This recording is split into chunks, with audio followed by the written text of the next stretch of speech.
दोस्तों अस्सलामु अलैकुम बिस्मिल्लाहिर्रहमानिर्रहीम। हकीम लुकमान के बारे में तो आप सब जानते ही होंगे। वो अल्लाह के एक वली थे। आपकी विलादत हज़रत दाऊद अलैहिस्सलाम के दौर में हुई और आपका विशाल हज़रत यूनुस अलैहिस्सलाम के दौर में हुआ, जो रमना के करीब है। रमना फ़िलिस्तीन में है। ये नबी थे या नहीं ये अभी वाज़ेह नहीं हुआ है, लेकिन वो अल्लाह के नेक बंदे और वली थे। लुकमान के माने कसीर लक़ब में वल अकल यानी बहुत ज़्यादा अकल वाला और लक़ब वाला। आपके नाम में हकीम आता है। हकीम तबीब को कहते हैं। अल्लाह ताला ने हकीम लुकमान को दलाइल बख्शी थी। आपकी हिकमत यूनान में बहुत मशहूर थी। इसी यूनानी भी कहा जाता है। कुरान पाक में जिस चीज़ का नाम आ जाए तो वह चीज़ बड़ी अजमत और अफजल वाली हो जाती है, उसका वक़ार, उसका दर्जा बुलंद हो जाता है। मगर यहाँ पर हकीम लुकमान के नाम पर एक पूरी सूरह नाजिल हुई है, जिसकी हकीकत और हिकमत दलाइल के बहुत सारे वाक़यात मशहूर हैं, जिसमें से एक वाक़या मैं आपको बताने जा रहा हूँ, जिसे देखकर और सुनकर आप हैरान और परेशान हो जाओगे। आज की वीडियो आप लाजमी पूरी देखें। वीडियो को लाइक करके चैनल को सब्सक्राइब कर दीजिएगा।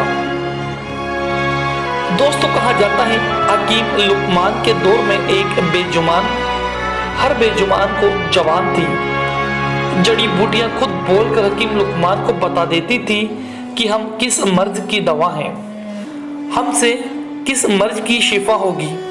हकीम लुकमान ने समुद्र का दूसरा किनारा ढूंढने का प्रयास किया। इनके पास एक तोता था जो बातें करता था।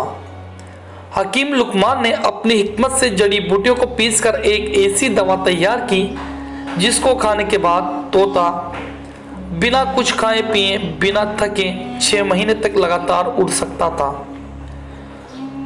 हकीम लुकमान ने 2 गोलियां तैयार की। एक गोली तोते को खिला दी और दूसरी गोली तोते के गले में बांध दी और साथ ही साथ तोते को नसीहत दी कि तुम इस गोली को जब तुम सफर करो और थक जाओ तब इस गोली को तुम खा लेना।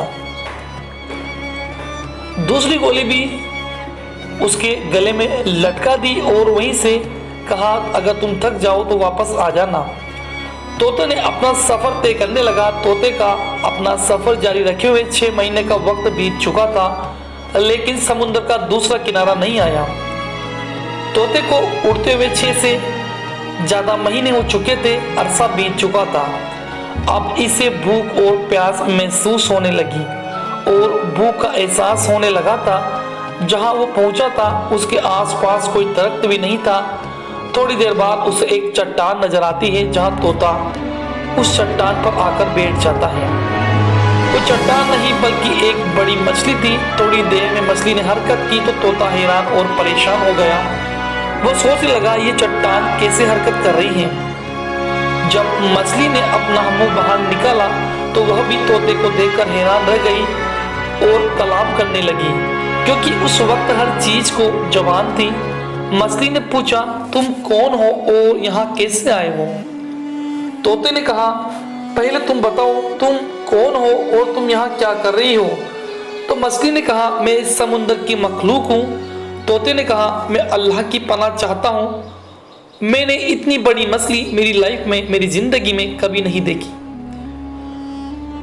तोते ने कहा मैं लुकमान हकीम का तोता हूँ। लुकमान हकीम ने मुझे समुद्र के दूसरे किनारे को ढूंढने के लिए भेजा है। मुझे सफर करते हुए 6 महीने का वक्त बीत चुका है। समुद्र का दूसरा किनारा नहीं मिला और मैं थक चुका हूँ। मैं अब आगे नहीं जा सकता। तोते ने कहा क्या तुम जानते हो समुद्र का दूसरा किनारा कहाँ है। मछली ने कहा तुम तो पहले ये बताओ तुम यहाँ कैसे पहुँच गए। न तो कोई दरख्त है, न कोई चट्टान है, न कोई रुकने की कोई चीज है। तुम बिना थके कैसे इतना सफर तय करके आ चुके हो। तोते ने कहा सारी बात बताई कि किस तरह से हकीम लुकमान ने उसको 2 गोलियां दी और एक गोली खाने को कहा और जब तुम थक जाओ तो वापस लौटने के लिए कहा। मछली ने कहा समुद्र का दूसरा किनारा तो मैं नहीं जानती, लेकिन मैं तुम्हारी मदद नहीं करूंगी। मैं समुद्र के अंदर जाती हूँ तो समुद्र में मौजूद मछलियाँ मुझे खा जाएगी। तो बहुत बड़ी है, चलो मुझे वापस भेज दो। तोते ने कहा। मछली ने कहा मेरी पीठ पर बैठ जाओ। मछली ने करवट ली तो तोते को वहां पहुंचा दिया जहां से तोते ने उड़ना शुरू किया था। यानी जो 6 महीने का वक्त तोते को उड़ते हुए लगा था, तोता हैरान रह गया जहां से उड़कर पहुंचने में उसे 6 माह का वक्त लगा था। मछली ने उसे 6 माह में ही जो सफर था वो 1 मिनट में जब करवट ली तो उसे वहां पहुंचा दिया। कर रही थी समुद्र में और भी मछलियां हैं। सारी बात हकीम लुकमान को बताई तो हकीम लुकमान ने सजदा रेज होकर दुआ मांगी। हे अल्लाह, बेशक तू ही जानता है सारी कायनात के बारे में। हे अल्लाह, तू ही है तमाम जहान को पालने वाला। हे अल्लाह, तू ही है समुद्र का दूसरा किनारा कहाँ है जानने वाला। बेशक तू ही है हर राह पर कादिर, हर शह पर कादिर। बेशक तू ही हमारा मालिक है, बेशक तेरे ही कब्जे में हमारी जान है। हे अल्लाह, बेशक तू ही रहमान है, तू ही रहीम है, तू ही करीम है। दोस्तों, इस राज का लुकमान हकीम को भी पता नहीं चला कि वो मछली कौन थी। 6 महीने का सफर एक ही बार में उसने कैसे तय कर लिया।